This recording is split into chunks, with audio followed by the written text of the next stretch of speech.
20 tips to get rich faster in Schedule 1. Dump bagging. If you have garbage all over the floor, instead of throwing it in the garbage and then bagging it one at a time, you can dump it all in one big pile and then use one bag to pick all of it up, which can usually net you around $100 a piece. I try to dump it in a closed space so it doesn't go flying everywhere, and then Kobe that bag in a dumpster because I'm lazy. Quick sorting. So this might be obvious, but you don't need to drag each substance one by one. If you scroll while holding your bag, you can change the amount until you have what you need. Alternatively, if you don't want to do that, you can drag it to an empty space so you don't have to reach all the way up. You can also shift click to automatically sort an item into its spot. Prepay your debt. When you order dead drops, it racks up debt towards the seller. This limits how much you can order, and it probably reduces your cred with the seller, which I don't know because I always put way over the debt into the stash, so that as soon as I order, it's already paid off, and I rarely have to run around paying off debts. Never stop for the cops. So if you're holding the whole operation in your pocket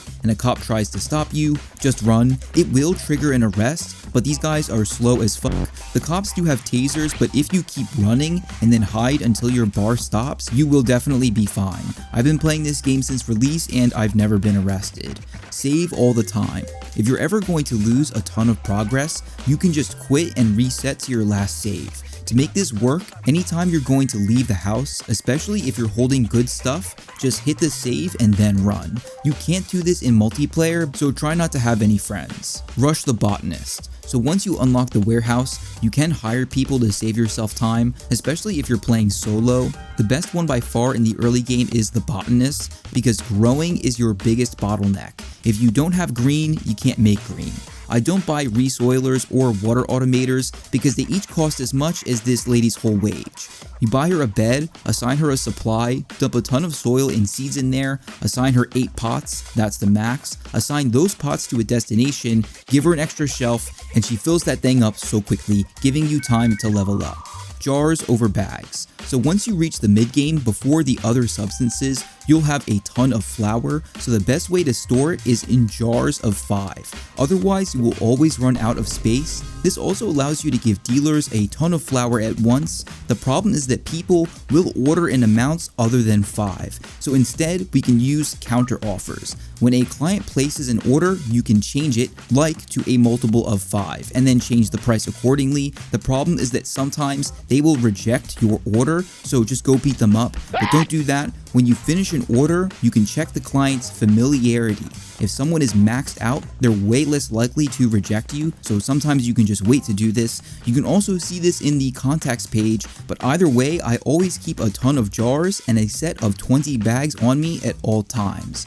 Don't do dead drops. So once you're hitting high volume, you could ask the plug for another dead drop, but I only pick the second option, meeting with the dealer, which places a store on the map that you can go buy from. This allows you to buy in super bulk and helps clear up those bottlenecks on supply of seeds, and also means you don't need to deal with the debt. The casino is OP for right now. So I saw someone said on Discord that the casino was broken 2 million in 2 hours, so I wouldn't recommend this because it's degenerate and this is like a sim game, but it's true, especially with the slots. So first off, you don't lose enough money to go broke and you can hit multiple slots at once. I eventually hit a jackpot, then I increased my buy-in, and it turns out that if you stand on this spot, you can hit all slots without moving. And in about 5 minutes, I made $5,000. So this is super broken because I increased my buy-in to 100 and hit this in about 30 seconds. They will probably nerf this, so if you're watching this a year from now, just stop, okay? Don't do it. Hitting ATM machines. So if you really mess up and you're out of money, you can pick up trash and turn it into cash, but this is really slow and relies on getting good trash. So instead, you can hit ATMs to get money by charging up a bat or a weapon with mouse 1 and then slinging that shit. It does break the machine, which means you can't use it for a while. So if you're worried about that, you can also hit Coke machines to get the same thing.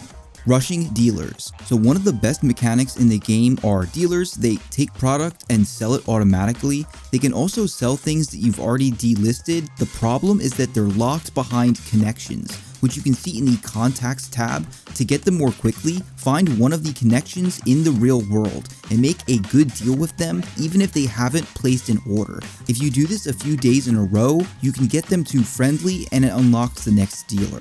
The mix calculator. So obviously you can mix a substance with additives to increase their value and get new effects, but it's not clear which ones are the best. You could experiment if you want to, but someone made an entire website that not only allows you to test mixes before you try them, but also has a recipe list and voting system so the community can crowdsource the best recipes. I left a link down below, check the description. Pickpocketing. So if you're still strapped for cash, you can pickpocket people by sneaking up behind them. This opens a menu, and if you hit space at the perfect time, you can steal stuff. The cache is pretty small, but you can theoretically get items early, and you can also sell to someone and then immediately pickpocket them to get it back, which is really scummy. But if you fail, they will call the cops, so either run or just beat them up. Sell one product, maybe two. So this one is debatable, and if I'm wrong, just tell me in the comments, but in the early game, I only sell one strain, the green. There's two reasons for this. Number one, no more product shortages. Someone asks you for a strain you don't have, you have to roll the dice with another strain, either in a counter offer or at the transaction, which sucks. Number two is storage. When you have multiple products, it's really tedious to both manage them and find additional space for each one. And when you're selling one or two strains, it all sorts really nicely. The Packager Packing Station combo. So one of my favorite machines in the early game is the Packing Station. It rotates and lets you pack things, especially jars, really quickly, saves you time. But once you have cash, you can get the Packager and attach her to the station and then give her two pickups, one for jars and bags and one for the green, and she will do that shit pronto. In combination with the botanist, your entire mid game is set and all you have to do is manage and deliver.